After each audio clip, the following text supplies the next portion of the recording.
importantly for us as coaches, it raises the bar for the skill level and what we need to be able to do, but it also provides a certain amount of accountability for basically being able to document or show your work. Whereas when I started coaching, like if you did a great job coaching,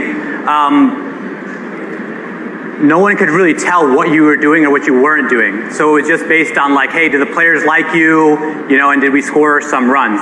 But no one could really tell what was going on in the cage. And there aren't too many front office people that I've come across that like that. They don't like to be in the dark about what their coaches and their players are doing in the cage. They want to have some idea of what's going on. And so what I kind of realized with some of the technology early on is if I could figure out how to use it and apply it with the players, I could show the manager or the farm director or the GM even what we were doing and what we were working on. So I'm working with Jason, and the results in the game are not quite coming along, right? It's now halfway, we're 150 at bats in, and he still has no homers and he's hitting 200, but I can say, hey, look, here's his video, here's his drills in the cage, here's what his swing's doing, everything is going in the right direction. I just think he needs some more time to figure this out, get comfortable with it, do it on the field.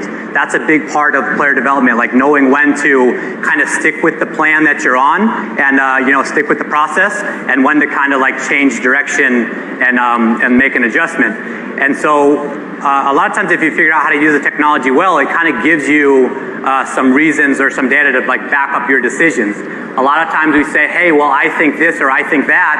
And what I was taught early on and I've come to believe now is just saying your opinion, I think this or that, it's not meaningless, but it's insufficient, it's incomplete.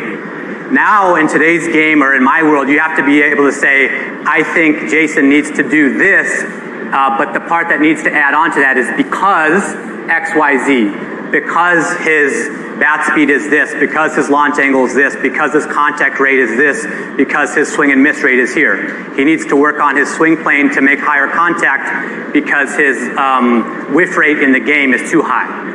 Right? So you have some metrics and some performance numbers that are happening in the game. You have some technology to help you work on it in the cage. And ultimately, you have a way to communicate that with the people that are like signing your checks.